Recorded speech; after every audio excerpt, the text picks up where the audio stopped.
Namo Phat. Thanks so much for joining me for a daily practice check-in. Listen, listen, listen. This wonderful sound calls us back to our true home.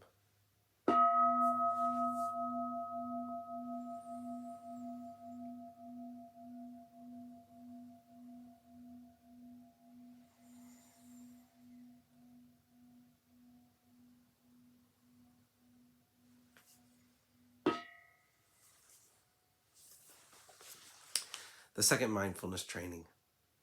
Aware of the suffering caused by exploitation, social injustice, stealing, and oppression, I vow to cultivate loving kindness and learn ways to work for the well-being of people, animals, plants, and minerals.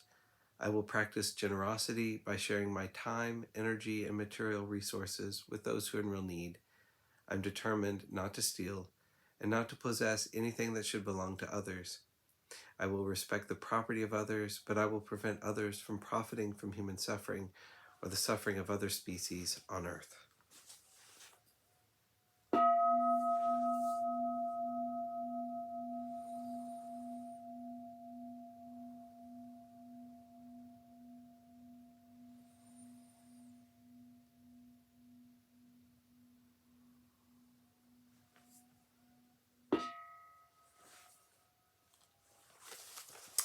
For our Dharma lessons, we've been reading More Than Mindfulness, Widening the Field of Practice by the Monastics of the Thai Forest Sangha.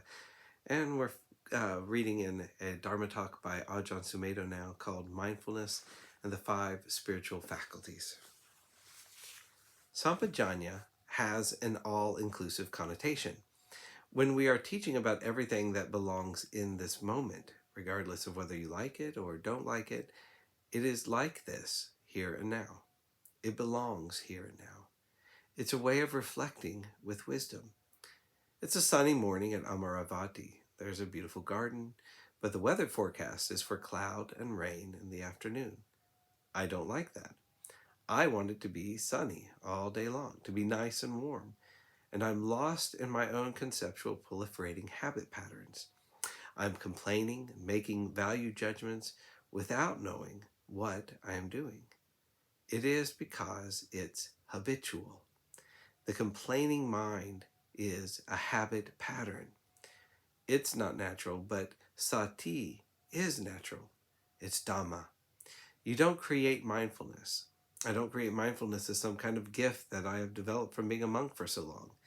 Even in my most stupid and ignorant stages, there was still sati. I knew what was going on, but I didn't have wisdom to guide me. So I tended to just be caught in habitual reactions to life. Somebody says something you don't like, and you feel angry and resentful, or you start worrying about the future. When I was in graduate school at Berkeley, I would worry endlessly about finishing the master's degree. I'd spend many hours in the library just trying to absorb all the knowledge so I could write the necessary treatises to pass the examinations. But I would worry that the professors would not agree with me, that they would not like what I was doing. Maybe they won't give me the degree because the future before I got the degree was unknown. I would carry this anxiety back to my room, and I would wake up with it in the morning. It could be obsessive. I could hardly socialize with anybody because of feeling I ought to be studying. I have this story I like to share about insight. When I was a samanera, a novice monk, in Nankai, I had a recurring dream. I was entering a coffee shop, and I ordered a cup of coffee and a very nice pastry. I'd be sitting with the coffee and pastry, and the thought would come, you shouldn't be here. You should be studying for the exam. When I went to Wat Pa Pong to stay with Luang Por Cha, this dream kept recurring. So I'm meditating, and I'm getting insight, but this dream would still come.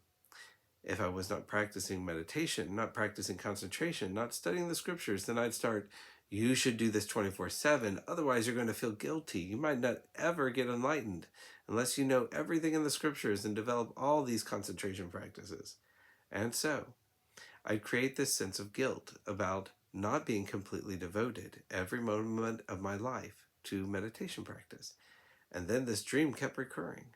I'm really trying my hardest. I'm keeping the Vinaya rules, the monk's rules of discipline. I'm doing everything Luang Por Cha suggests, but I still have this dream. And then one morning I woke up and I had insight into this dream and what it was. There never was an exam. The examination was always in the future, and enlightenment was in the future. And I was always living for the future. So, one gets insight. Even trying to analyze the dream didn't work. I studied psychology in university. What is this dream telling me? Is it giving me some important message? Some of the dreams were bonkers. They were crazy, nonsensical things. A lot of them were about anxiety and fear. What was responsible for me having all this fear and anxiety?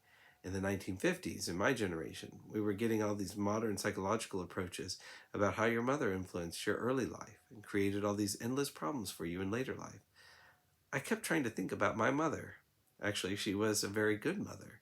I never doubted her intentions as being right and good. But I kept trying to analyze. Why do I feel this fear and anxiety?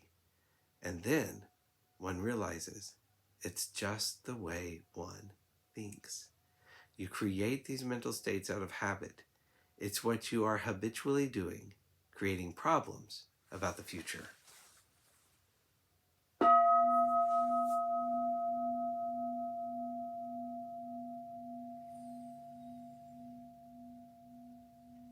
May all beings be well. May all beings be happy. May all beings be at peace. Namo Phat. Thanks so much for joining me today.